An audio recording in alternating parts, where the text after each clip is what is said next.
दोस्तों, आज की इस वीडियो में हम गणेश चौथ से जुड़ी बेहद महत्वपूर्ण और दिलचस्प जानकारी साझा करेंगे। लोग अक्सर पूछते हैं कि शुक्रवार को संतोषी माता का व्रत करते समय क्या नमक खा सकते हैं? पहली बार व्रत रखने की सही विधि क्या है? क्या यह व्रत बेटियों के लिए किया जा सकता है? और सबसे अहम, यदि गणेश चौथ कृष्ण पक्ष में पड़ती है तो क्या व्रत रखना उचित होता है? इन सभी सवालों के जवाब आज आपको इस वीडियो में विस्तार से मिलेंगे। वीडियो शुरू करने से पहले यदि आप हमारे चैनल पर नए हैं तो इसे सब्सक्राइब जरूर करें और बेल आइकन दबाना न भूलें ताकि हमारे हर नए वीडियो की सूचना सबसे पहले आप तक पहुंचे। दोस्तों, इस वीडियो में हम ऐसे रोचक तथ्य और उपाय बताएंगे जो आपके लिए बेहद उपयोगी हो सकते हैं, इसलिए इसे बिना स्किप किए अंत तक जरूर देखें। अगर आप इसे बीच में छोड़ देंगे तो कुछ जरूरी बातें मिस हो सकती हैं। गणेश चौथ को कई नामों से जाना जाता है, जैसे कि गणेश चतुर्थी, सकट चौथ, संकष्टी चौथ, तिल चौथ, माघ चौथ आदि। अलग अलग स्थानों और परंपराओं के अनुसार इसके नाम और पालन के तरीके बदलते हैं। हर परिवार की अपनी विशेष परंपरा होती है। जो भी परंपरा आपके घर में प्रचलित है उसे जरूर निभाएं। इस साल 2025 में गणेश चौथ का व्रत माघ महीने के कृष्ण पक्ष की चतुर्थी तिथि को रखा जाएगा। यदि आप पहली बार यह व्रत कर रहे हैं तो घबराने की बिल्कुल जरूरत नहीं है। यह व्रत रखना बेहद आसान और फलदायी है। अगला प्रश्न है कि जैसे पुत्र होने के बाद यह व्रत किया जाता है तो क्या बिना संतान के यह व्रत कर सकते हैं? अगर आपके पास संतान नहीं है और आप व्रत करना चाहते हैं तो बिल्कुल कर सकते हैं। 2025 में किसी भी प्रकार के डाउट मन में न रखें। आप चिंता और फिक्र छोड़ दें। कई लोग पूछते हैं कि क्या व्रत के लिए किसी खास दिन का इंतजार करना पड़ता है? व्रत के लिए शुभ दिन या मन नहीं देखा जाता है। व्रत करने के लिए आप किसी भी दिन इसे शुरू कर सकते हैं। अगर आपकी सास या परिवार के बड़े लोग मना करते हैं तो आप उनकी बात का सम्मान करें और भगवान गणेश से प्रार्थना करें। आप उनसे प्रार्थना करें कि भगवान आपकी गोद भर दें और अगले साल से व्रत शुरू करें। यह व्रत संतान की दीर्घायु, स्वस्थ और सुखी जीवन के लिए किया जाता है। अगर आपकी नई नई शादी हुई है तो भी आप यह व्रत कर सकती हैं।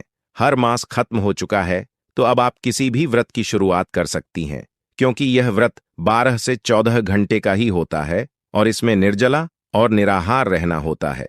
रात को फलाहार किया जा सकता है लेकिन भोजन नहीं किया जाता। मैंने इस व्रत से जुड़ी जानकारी पहले भी एक वीडियो में साझा की थी। अगर आपने वह वीडियो नहीं देखा है तो उसे भी जरूर देखें।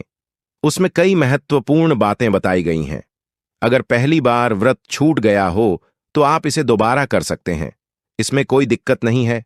कई माताओं और बहनों के मन में यह सवाल होता है कि क्या नई नई शादी के बाद यह व्रत किया जा सकता है? इसका उत्तर है हां।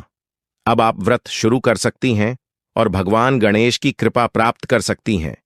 और जो भी नई बहुएं या महिलाएं होती हैं वे भी इस व्रत को कर सकती हैं। इसमें किसी प्रकार की कोई समस्या नहीं है। यदि पहली बार व्रत करते हुए यह छूट जाए तो आप इसे दोबारा से कर सकते हैं। इसमें कोई दिक्कत नहीं होती। अब आप लोगों ने पूछा है कि गुरुवार का व्रत रहेगा और उसमें क्या क्या करना चाहिए। अगर बाल धोने का नियम है तो आप बुधवार को ही बाल धो लें। इसके बाद लहसुन और प्याज का सेवन न करें। गुरुवार को व्रत करते समय इन चीजों से बचना चाहिए। अगर आपको गुरुवार को पूजा करनी है तो भजन और भगवान की आराधना करें। जो नियम आपके घर में माने जाते हैं उनका पालन करें। शुक्रवार के व्रत के बारे में भी कई सवाल आए हैं। इस व्रत में वैभव लक्ष्मी या संतोषी माता की पूजा की जाती है। 17 जनवरी 2025 शुक्रवार के दिन यह व्रत रखा जाएगा। इस दिन आप फलाहार पर रह सकते हैं और नमक का सेवन नहीं करना चाहिए।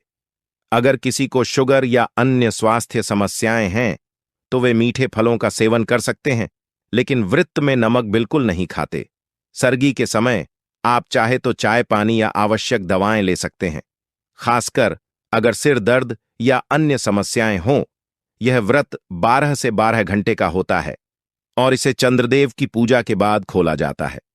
पूजा के समय बच्चे भी आपके साथ पूजा में शामिल हो सकते हैं। चंद्रमा की पूजा करते समय उन्हें भी कथा सुनने या पूजा में शामिल होने का अवसर दें। इस व्रत में भगवान को 5 फल अर्पित करना अनिवार्य माना जाता है। यह फल कौन कौन से हैं? गाजर और शकरकंद जैसे फल और सामग्री आप जरूर खरीद लें।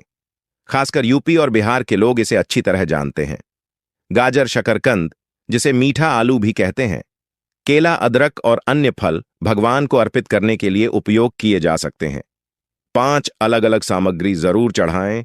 गुड़ और तिल काले या सफेद का भी खास महत्व है। सफेद तिल को हमेशा धोकर ही उपयोग करना चाहिए ताकि उसमें से कंकर और धूल साफ हो जाए। गणेश जी की पूजा के साथ माता लक्ष्मी की भी पूजा करें। यदि संभव हो तो गोबर से गौरी गणेश बनाकर पूजा करें या दिवाली की मूर्ति का उपयोग कर सकते हैं।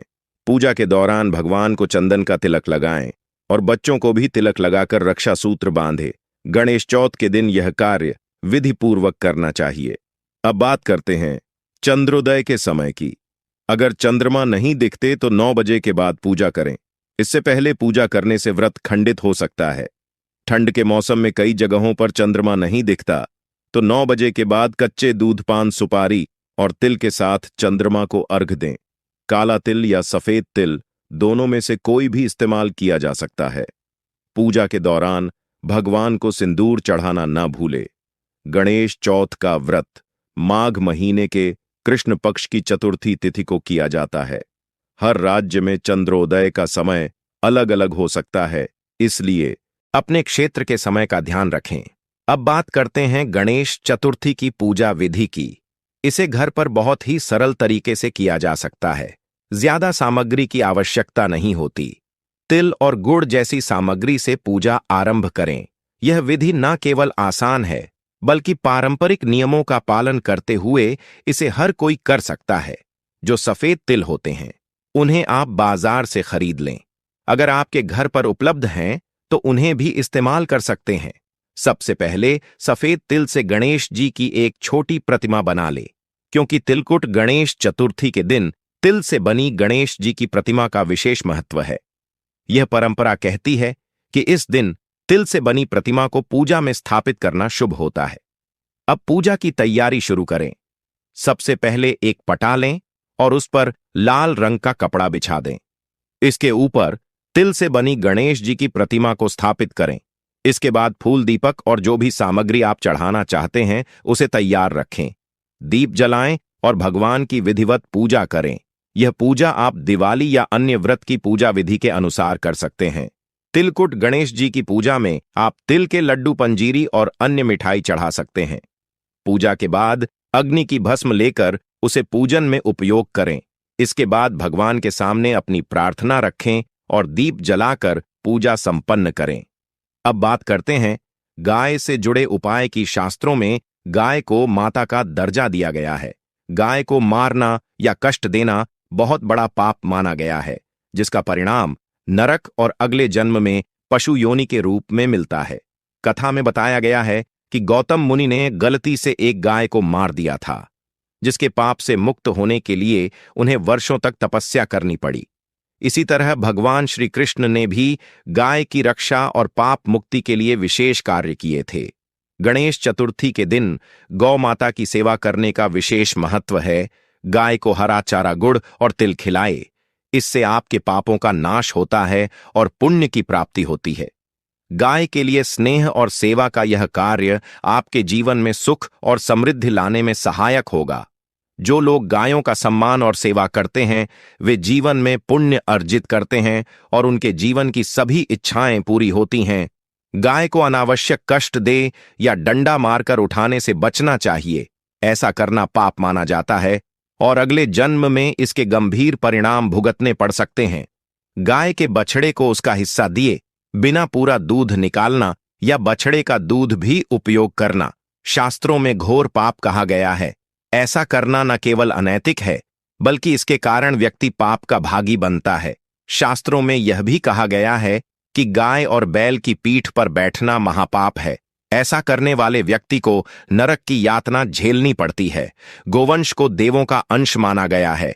महादेव स्वयं नंदी पर सवार होते हैं, इसलिए गोवंश को विशेष सम्मान देना चाहिए। गाय का दान करना पुण्यदायी माना गया है, लेकिन शास्त्रों में कहा गया है कि केवल स्वस्थ और दूध देने वाली गाय का दान करना चाहिए। बूढ़ी या बीमार गाय का दान करना अनुचित है। नचिकेता की कथा में भी इस बात का उल्लेख है कि उन्होंने अपने पिता द्वारा बूढ़ी गाय दान करने पर आपत्ति जताई थी। पितृदोष को दूर करने के लिए गाय को रोटी, गुड़, चारा आदि खिलाने का उपाय किया जा सकता है। खास दिनों जैसे अमावस्या, तिलकुट, गणेश चतुर्थी या किसी भी शुभ अवसर पर ऐसा करना लाभकारी होता है। गाय से जुड़े सभी उत्पाद जैसे गोबर, गोमूत्र, दूध और घी को मांगलिक कार्यों में शामिल करना चाहिए। इससे वास्तु दोष खत्म होते हैं और घर में सकारात्मक ऊर्जा का संचार होता है। सनातन परंपरा के अनुसार जिस घर में गाय होती है वह घर पवित्र और दोष रहित माना जाता है। गाय के साथ जुड़े इन आदर्शों का पालन कर आप न केवल अपने जीवन में सुख समृद्धि ला सकते हैं बल्कि अपने पापों से भी मुक्ति पा सकते हैं। गाय के ऊपर जो कुबड़ होती है उसे बृहस्पति गुरु का प्रतीक माना गया है।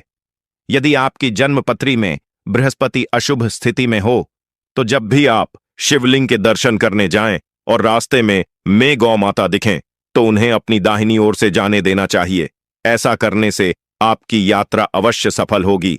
अगर यात्रा पर जाते समय सामने गाय आ जाए या वह अपने बछड़े को दूध पिलाती हुई दिखे तो यह शुभ संकेत है।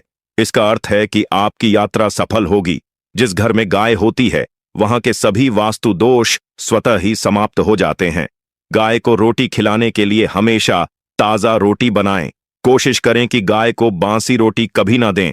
बासी रोटी से नकारात्मक ऊर्जा का वास होता है जिससे घर में समस्याएं बढ़ सकती हैं और कामों में असफलता हाथ लगती है। सड़ी गली चीजें भी गाय को ना खिलाएं। फल सब्जियां यदि खराब हो जाएं तो उन्हें गाय को देने से बचे। यदि आप अपनी किस्मत को सुधारना चाहते हैं तो आटे की 11 लोइयां बनाकर उनके ऊपर हल्दी लगाकर गाय को खिलाएं। इसके बाद गाय के चरण स्पर्श करें। ऐसा करने से आपके सभी रुके हुए काम पूरे होंगे और आपके जीवन में खुशियां आएंगी। गाय को रोटी देते समय उसमें कुछ ना कुछ अवश्य रखें, जैसे हल्दी मिश्री या थोड़ा सा घी। सूखी रोटी गाय को ना खिलाएं। ऐसा करने से आपके शुभ फलों की प्राप्ति होगी। अगर आप गाय की 7 बार परिक्रमा करते हैं तो इससे आपके जीवन के कष्ट दूर हो सकते हैं। गाय के साथ यह छोटे छोटे उपाय आपके जीवन में सुख और समृद्धि लाने में सहायक होंगे। तो यदि आपको यह जानकारी पसंद आई हो तो इसे लाइक करें और अपने दोस्तों के साथ शेयर करें। मतंग वॉइस चैनल को सब्सक्राइब करें।